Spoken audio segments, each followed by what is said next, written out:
Well guys, it is finally official. I'm on the way to go pick up one of the 2 auction cars that I won this week. If you watched my last video, looked in the comment section, you'll see I've been leaving some breadcrumbs. I left some breadcrumbs on Instagram. Again, if you're not following me on Instagram, be sure to go and check that out.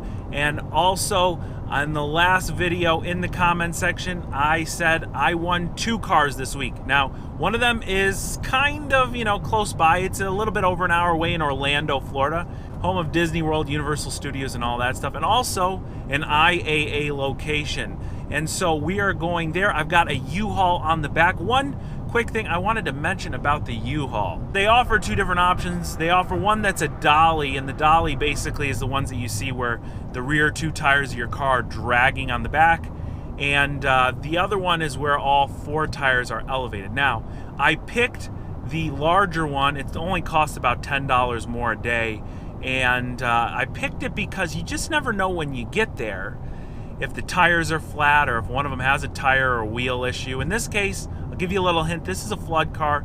I don't expect it to have anything like that. And in the pictures, the car looks fine, like most of the flood cars you guys send me. Now, I know exactly what you're thinking. Sam, you always say stay away from flood cars. You never buy one. And that is 100% true. This car has a specific purpose.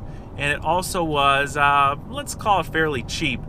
But we'll talk more about that once we get it on the trailer. So I think you guys might be a little bit confused when you see what shows up on the trailer, but I wanted to give you a little bit of detail as to how it came about, because it was a real last minute deal. Yesterday morning, I called the broker that I've been using now, and that's a company called eRepairables. If you want to learn more about them, link is in the description box below. But basically, it's the broker that helps me buy through Copart and IAA. And that's one of the reasons why I really like eRepairables, because a lot of these brokers only deal with one of the auction houses, whether it's IAA or Copart. They deal with not only both, but a few others. And the way that their system works, you usually proxy bid, which means you pre-bid on the item, your high number, and let it go to auction. It's like a set it and forget it type of way of bidding. I kind of like that because these auctions can go on for literally hours in a day sometimes. And if you just proxy bid, you put in your high bid, basically it gets bid up by increments. It doesn't expose your high bid unless, your high bid gets surpassed by another bidder, and it keeps you disciplined. It's a big thing. We talked about it in the Audi R8 video. Discipline is key, because getting into bidding wars, especially with one other person, can cost you thousands of dollars. So anyway, I didn't bid on this car. The auction had already started. Now, when one auction starts, there's just a row of cars that continually are being bid on and sold, one after another, hundreds of cars. And I found this car, again, last minute, and I was like, man, this car would be really helpful, and I know it's gonna sell for fairly inexpensive. It'd be really nice if I could get it, but I didn't proxy bid. So I called them up over at eRepairables. They said, no problem, we'll take care of it. They actually bid on the car live, won the car, and it's great. Now, we are almost at IAA here in Orlando. When we get there, we're gonna check in, but there's one other big thing I gotta include about eRepairables, the reason why I like them so much. Pretty much every other broker I've used has what I consider a security flaw. They expose your high bid that other people can see. And if you haven't heard this one before, when I pre-bid on the Audi S3, this was a while ago, I used a different broker, and basically that car went for what my high bid was. The pre-auction bid was around $9,000-$10,000. My high bid was $13,000. It got bid up to exactly $13,000 before I won the car. Now, it could be complete coincidence, but I did find out after the fact that there was this flaw in this other broker's system, and that is just unacceptable. I don't know why any of these brokers operate doing that. Again, another reason why I use eRepairables. If you bid on their site, if you bid with them verbally over the phone, everything is hidden. If you want to learn more about that security vulnerability, click the video in the link posted above right now. You'll learn more about it, but we are on the way to pick this car up, and we're almost there. All right, so we are at our pickup location here. I'm just waiting, and I think I hear the forklift driving around in the back there. Here he comes. You could see in the distance there. Let me see if I can zoom in a little bit. I just saw his forks. There, you see his forks up there? So we basically need to wait to hear from this guy, Got some interesting cars. It's a nice clean Mark V GTI over there.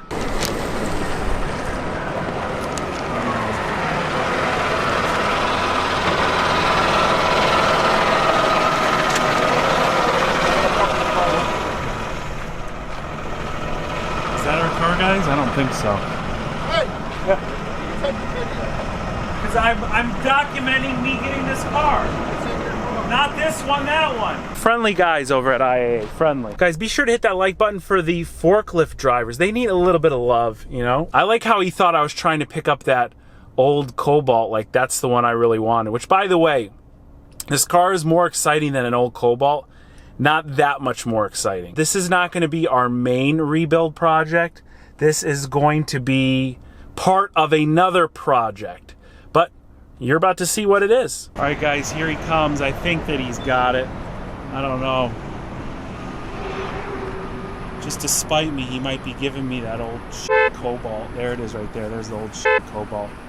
Just to spite me because he wasn't very happy with my video. Uh-oh, here he comes back, this guy here. Here he comes.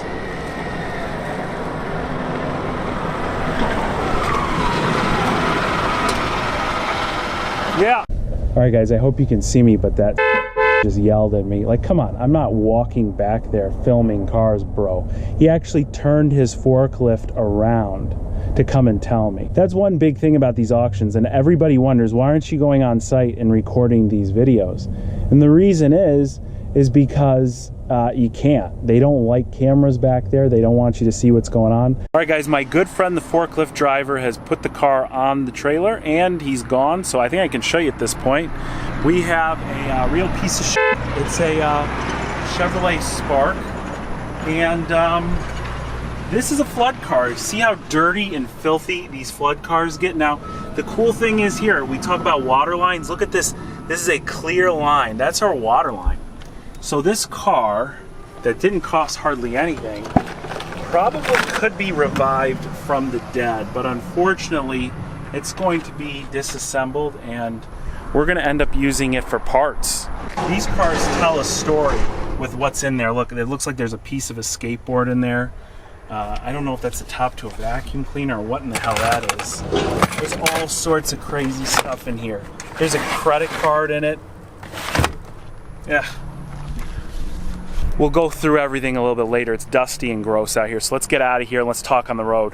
That was a lot of fun. So we're on the road with the Chevy Spark. You guys are wondering, what in the hell did he buy? He was bidding on an Audi R8, a Shelby, but he bought a Chevy Spark. So I bought this with a few intentions. Number one, it was local. Number two, I do need some parts off of a Chevy Spark for another project. You guys heard that I bought 2 cars this week. Well, it has to do with the other car. And these cars are so cheap, I kind of just roughly calculated the total of what all the parts would cost me for the other car. And I figured, why don't I just bid on a Chevy Spark? Again, this one came up for auction yesterday. Called eRepairables, they took care of business, and I got the car. But the other thing I want to do with this car is show you guys what, a flood car entails. And I get a lot of emails, especially as of recent with the hurricanes. There is just a massive amount of flood cars all over the United States. Doesn't matter that the hurricanes were in Florida and Texas. What happens is they send these cars everywhere. So people are sending me flood cars left and right. Should I buy this? Should I not? And it really comes down to a few things. We're going to talk about that very soon. But as I just kind of showed you when I opened the car for the first time, that water line didn't seem to be very high. We'll, again, look more in depth when I get home with it and get it off the trailer. But I have a feeling that this might have been like way too good of a purchase, even though it doesn't look that exciting. Now, if you're wondering if I tried to start it off camera, I didn't. I don't want to mess with anything until, again, I get it home. I'm able to go ahead and look at a lot of different things. But I did take a look in the trunk and in the engine bay and everything like that, and I've got a pretty good feeling specifically about this car. And I almost feel bad about using it for parts, but that's what its intentions are. Talk me out of it in the comment section below right now. Let me know if you think maybe I should just, get this car running again. We'll figure all that out very soon. Let's get home, let's get it off the trailer, and let's find out more about what I bought. See, the cows are very confused. They thought I was coming home with something a little bit sportier than this thing. they're even wondering what in the heck is going on. Now, I don't think I showed you guys, but when I went to pick this up, I made sure to bring two things. And one of those things I'm gonna have to probably use right now. I brought this along right here. It's a battery jumper box. Actually, look, I got it on the ground right here. And basically this little thing right here, this is my hand, that's the little bar, that'll jump a dead battery. Okay, out of every single car I've ever bought from auction, I remember in particular,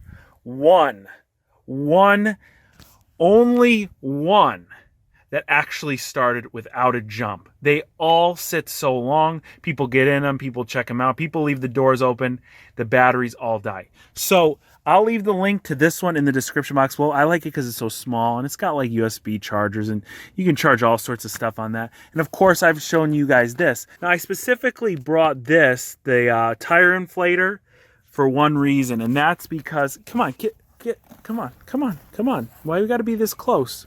Wow. So anyway, I brought the inflator for one reason, and that was if I got the smaller trailer that I showed you earlier, in the case that the tires were flat or any of the tires were flat or anything like that, I could just pump them up.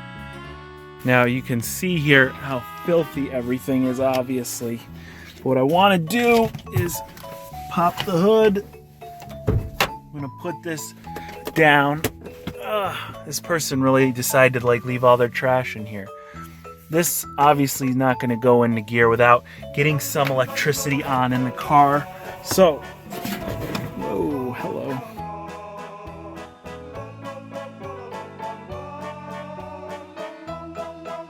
Red on red, black on ground. Okay, now on the side here it says boost, and that will turn the power on to that. And before we do that, let's see if there's any power to the car. All right, keys in the ignition. We want to see if anything lights up. Nothing. Okay, so this is dead, okay? This car is dead completely. That could be electronics. That could be the dead battery. We'll hit this boost button. Green light's on right there. Okay, let's see if that did anything for us. Uh-oh, guys, check that out. 28,389 miles. Look at this. Everything's working in it.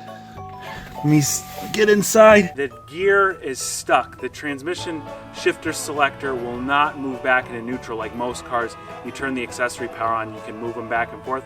This one seems stuck. So I'm gonna try and get some tools out really quick and see if I can't get it to force into neutral so you push it off the trailer. So I very well might have broke something just now.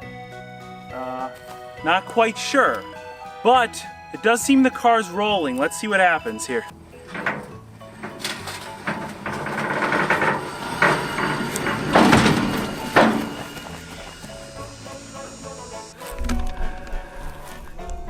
It made it. It's off the truck. All right, so if you're wondering what I did to get it out of park, it was stuck. I kind of like fumbled around with this screwdriver here, which again, you know, on nice cars, I use plastic trim tools, don't use screwdrivers, but this is whatever. I took this piece off right here. Down in there, if you can see that little white piece, let's see here. I just took it and shoved it in there and just really crammed it. Now, I think I broke something here because the car does shift now, and but I'm not sure that any of those gears actually work. But the real question is, does the car start? You can see it's blinking, so we have signs of some odd stuff going on. Where's the key? Key is right here. Putting it in, and